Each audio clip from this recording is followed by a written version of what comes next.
Hello boys and girls, Mr. Hartley here with the latest edition of Home Science, and today we're going to be talking about solids, liquids and gases. Now everything you know, everything you see, everything in the world is either a solid, a liquid or a gas. Now I would like you to now just pause the video for a second, for a few minutes, and have a look around you in your house and look at things and spot whether they're a solid, a liquid or a gas. Get some help from an adult in or someone else in your household and come back in a few minutes, restart the video, and we'll discuss more about solids, liquids and gases. Okay, girls and boys, so how did you get on? Hopefully you didn't have too much of a problem with the solids and the liquids. The gas is a little bit more tricky, but I've got an example here. I've got a book that is a solid. My example for a liquid is just simply water. Now you'll notice it's what's inside the glass, because the glass itself is solid, but inside the glass we have a liquid which is water. And once again, to capture the gas, I've blown up a balloon and the gas is inside that balloon. The balloon itself is made of rubber, which is a solid, but inside the balloon is the gas.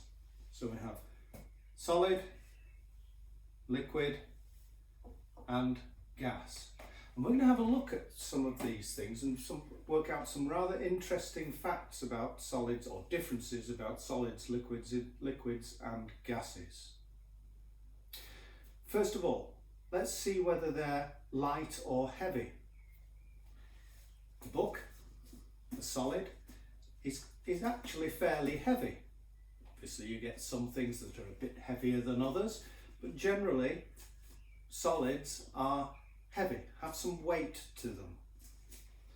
Equally, the liquid is heavy. Now obviously I'm lifting up the solid part of this as well, which is the glass, but if I feel the weight of an identical glass that's empty, this is a lot heavier, the one with the water in. So water and liquid is heavy. Thirdly, the gas is incredibly light. It almost floats. In fact, if you put a different type of gas in here, it would float up. If any of you have had birthday parties where you've had helium balloons, they will float up to the ceiling. So that's the heaviness and lightness of the three different types of material: solids, liquids and gases. Next, how easily can we squash these things? A book, crikey, I need to get some more strength. A book cannot be squashed. Oh, except if you steamrolled it, but it is very, very strong. Doesn't squash easily. Equally, I cannot squash this water down into any smaller space than it is already. Water and liquids all liquids in fact, are very difficult to squash. But gases,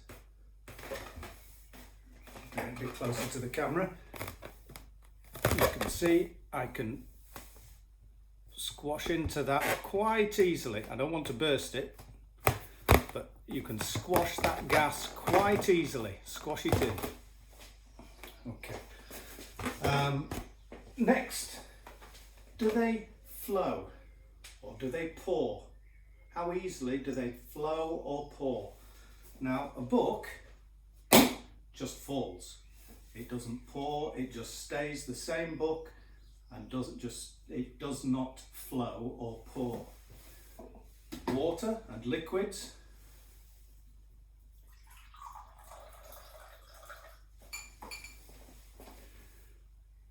they flow, they pour. It's quite easy to pour liquids. This is a difficult one for you to understand because we can't see the gas. But if you imagine, if you're blowing out, even just normal breathing, that is gas that's coming out of your mouth, and if you put your hand in front of your mouth, you can feel it, and that is a flow. That is in effect a pouring, but it's the better word for it with gas is flow, a flow of gas. So gas flows and pours quite easily. So solids do not, but gases and liquids do pour or flow quite easily. And finally, let's have a look at shape. Can I change the shape of this book, this solid, very easily? Not really. I mean, I could rip it apart, but I couldn't change its shape very easily. I'll try and bend it a little, but it bends back. I can try and, we've done the squashing, but I can try and I can open it up, but it's still essentially the same shape. Water, this is an interesting one. So I've got a different, kneel down here. I've got a different shaped glass here.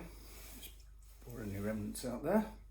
So you see the shape of the water in that glass? It's the shape of the glass, yeah? If I pour in a different shaped glass,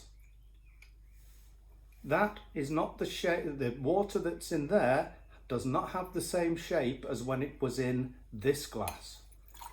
So water can change its shape. In fact, in science, what we say is it changes its shape to the container within which it is held.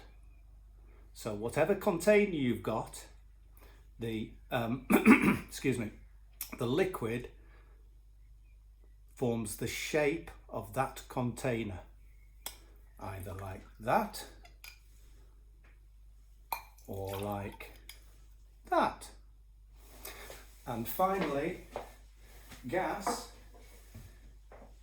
I could easily take the gas back out of here and put it into have you seen the long balloons, the sausage dog type balloons? I could put the gas into that balloon and it would form the shape of a long shape.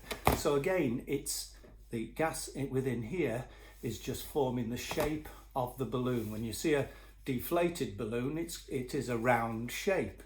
It's just not got any air in it, any gas within it. So it forms the shape like the liquid, like the water, it forms the shape of its container.